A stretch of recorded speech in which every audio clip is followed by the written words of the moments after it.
Pagkalabi na lang gid mo ka unog talong karong panahon nga gaulan-ulan mao nang guys, uban ako ninyo kay magluto tag lami ang talong.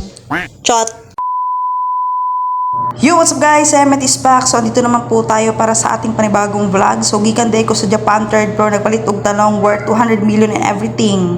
So, magluto ta guys. Let's go! Una sa tanan, paniguruhon nato hugas ang talong. Pag umanday nato na siyang islayson, tapos i-prepare dayon nato atong mga lamas. O i-prepare na dayon nato atong mahiwagang kalahas. O amatay kalahas. So, kaserol na atong gamiton guys. Kaya nabustot magud ang atong kalahasig kudkod.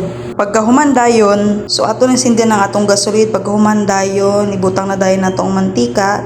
Ilundod nato ang talong. Agkulaton nato nga mag-brown-brown na siya. Pag mag-brown-brown na siya, basic, pwede na nato na siya kaunon. Maura na siya. Chot. Pagka humanday, mag-prepare na dayon ta sa atong sausawan. So, isa ka bumbay, tulo ka peraso nga sili, isa ka kalamansi. Dayon, butangan dayon nato siya soy o nor seasoning para lamig gud siya. Murag siya. Chot. Kay di man gud pwede sa ginamusog uyab. Bisag lami man gud kaayo siya. Wali kaya na lang nato. Kay basing di gud magdugay ang atong kinabuhi tungod sa mga bawal nga pagkaon ba. So, kanina lang sa lami man pud ni siya. Chot. Butangan na dayon nato soy sauce nor seasoning para hastang lami agud ikaon unya. Mong manihapon na gud ta guys. Let's go. So first bite, pangaon ta ninyo. Basta kaon na gani nisgutan guys. Wa gid ko ipili gulay man or unsa pa na diha or siya. Mukaon jud ko.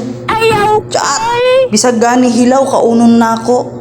Kanang lettuce nga hilaw ba lami ra baya kay na, di ba? Samot na sa usawan nga mayonnaise ug ketchup nga gimix-mix dayon. Kadaghan ba na kog chika. So diri sa tama na nga tong vlog guys. So see you next time. Amping kanunay. God bless. Bye-bye.